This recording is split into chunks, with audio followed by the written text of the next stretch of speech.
کہ ملک میں مزید صوبے بننے چاہیے انتظامی اعتبار سے، ایتھنک بیسس پہ نہیں، ایڈمنسٹریٹو بیسس پہ. تو ہم جاننا چاہ رہے تھے کہ عام پبلک کی رائے کیا ہے.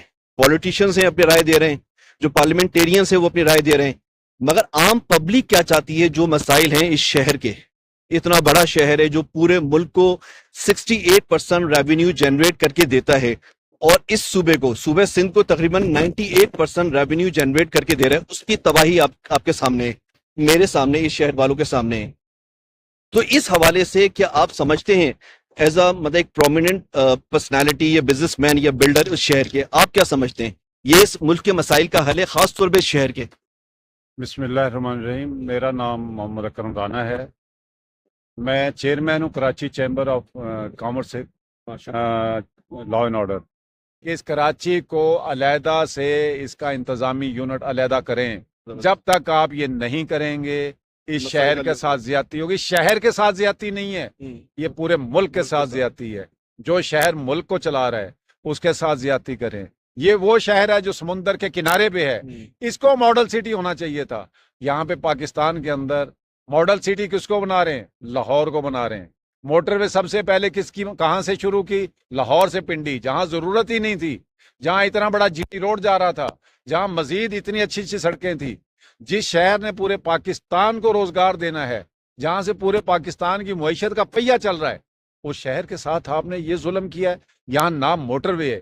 آپ یہ بتائیں مجھے کہ کراچی سے حیدرآباد جس کا نام موٹر وے دیا گیا ہے، کیا وہ موٹر وے ہے؟ نہیں سر. اچھا، الحمدللہ ہمیں اس پاکستان نے دیا بہت کچھ ہے، اس میں کوئی شک نہیں. کراچی نے بہت سارے لوگوں کو نوازا ہے، مگر جس شہر نے بہت سارے لوگوں کو نوازا ہے، اس شہر کے ساتھ جو زیادتی ہو رہی ہے اور جو ظلم ہو رہا ہے، آج اس شہر کی مثال جو ہے، یہ شہر کے لوگ ہی نہیں دے رہے، یہ پورے پاکستان کے لوگ اس کی مثال دے کر بات کرتے ہیں. اس کی مثال جو ہے، جب کوئی بیڈ گورنر کی بات آتی ہے تو کراچی کی مثال دی جاتی ہے.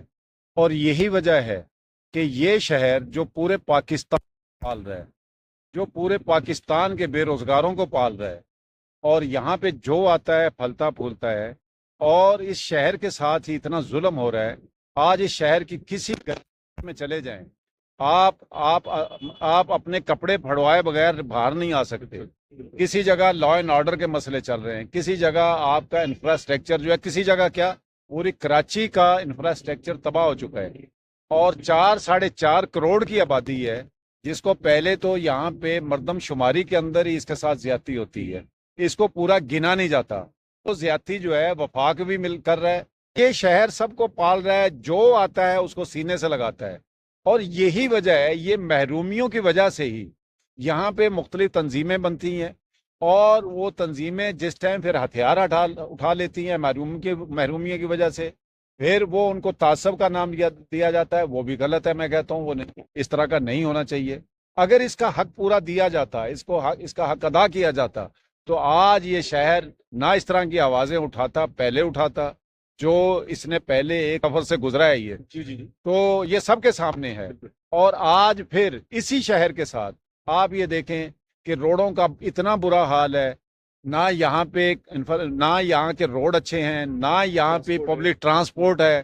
اور ایک فیملی جو ہے بیچاری 4 بچوں کے ساتھ جس ٹائم موٹر سائیکل والا روڈ پہ چلتا ہے، اور روڈ اچھا نہ ہونے کی وجہ سے، کھڈے ہونے کی وجہ سے، اور وہ انبیلنس ہو کر کسی نہ کسی ٹرک کے، کسی نہ کسی گاڑی کے نیچے آیا ہوا ہوتا ہے، اور روزانہ کی بنیاد پہ یہاں اس شہر یہ لاشیں اٹھا رہا ہے. اور اس شہر کی کسی کو پرواہ نہیں ہے.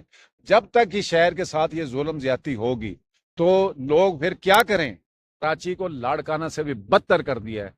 یہی وجہ ہے جس کی وجہ سے یہاں کی عوام، کسی اور صوبے کی لوگوں کی عوام کی ڈیمانڈ ہے یا نہیں ہے، کراچی کے لوگوں کی ڈیمانڈ ہے کہ کراچی کو صوبہ بننا چاہیے.